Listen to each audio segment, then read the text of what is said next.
kababayan, magandang araw, magandang buhay, mga kapunggahero, mga brothers and sisters.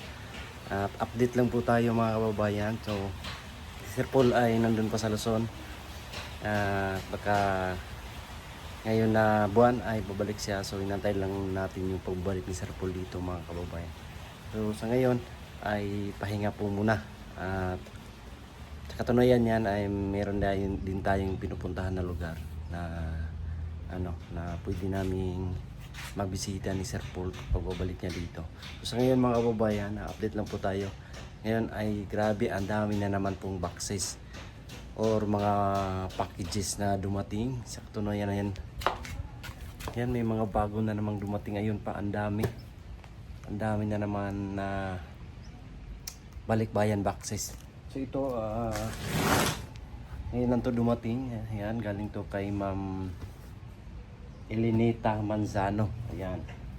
From Vancouver, Canada. Ayan, ABC yan. So dito rin mga kababayan ay bago rin to. Saka yun, bago yan dumating. Ito kay Ma'am Eunice Danao. So ang dami na namang boxes na dumating. Kaya magpasalamat tayo sa mga nagpadala, sa mga mababait na sponsor na nagpadala ng mga packages. Nandito, ayan.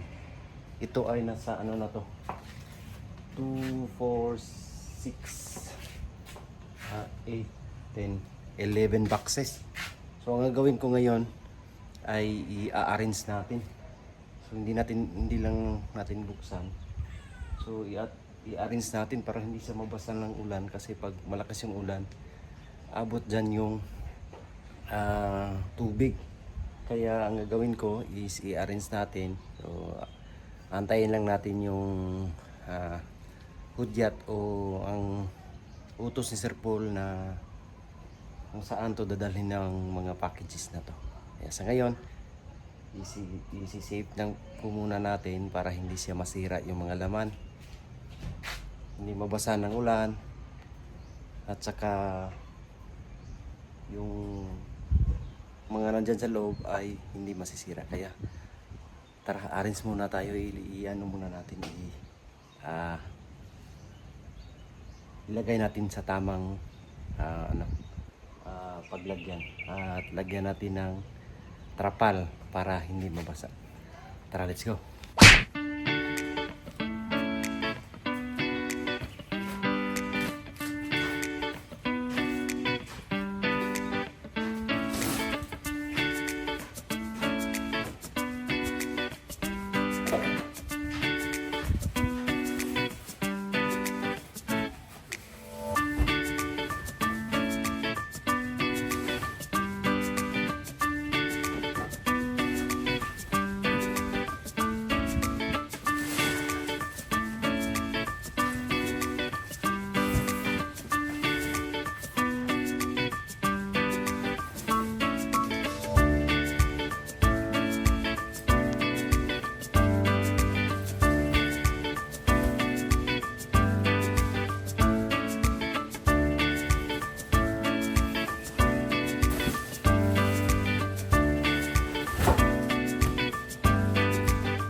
Ayan, so ayan na ano na natin, na arrange na natin.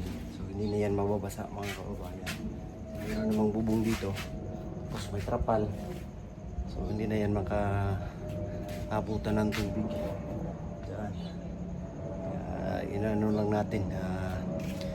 Safety lang. Kasi sayang po. Masasayang pag mababasa ng ulan yung mga karton, mga packages, yung mga damit, yung mga pagkain. Yung mga dilata pag mabasa ng ulan masisira kasi kakalawangin. At yung mga damit ay para siyang maamoy na pag mabasa ng ulan. Kaya maigi na yan ganyan para safety. So yung iba ay nahatid na namin doon kay dito at saka yung iba ay napamahagi namin doon sa pinuntahan namin ni Sir Paul sa kabundukan. Yung ito ay dumami na rin kasi once a week merong every week may darating talaga ng mga packages.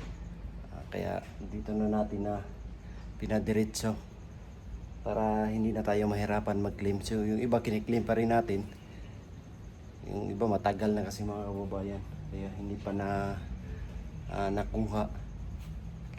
Kaya mga ilang buwan na. So sayang lalo na yung mga laman, mga ma-expired. Nasasayangan tayo. So ito safety na yan dyan. Ayan. Kaya kung antay tayo sa utos ni Sir Paul kung anong gagawin natin dyan. Kung dadalhin ba natin yan doon kay dito or antayin natin siya para sa pamamahagi niyan mga kababayan. Kasi yung napuntahan namin ng mga lugar is nabigyan na rin namin. So ang gusto namin yung iba na naman yung hindi nakatanggap, yun yung mabigyan na lugar.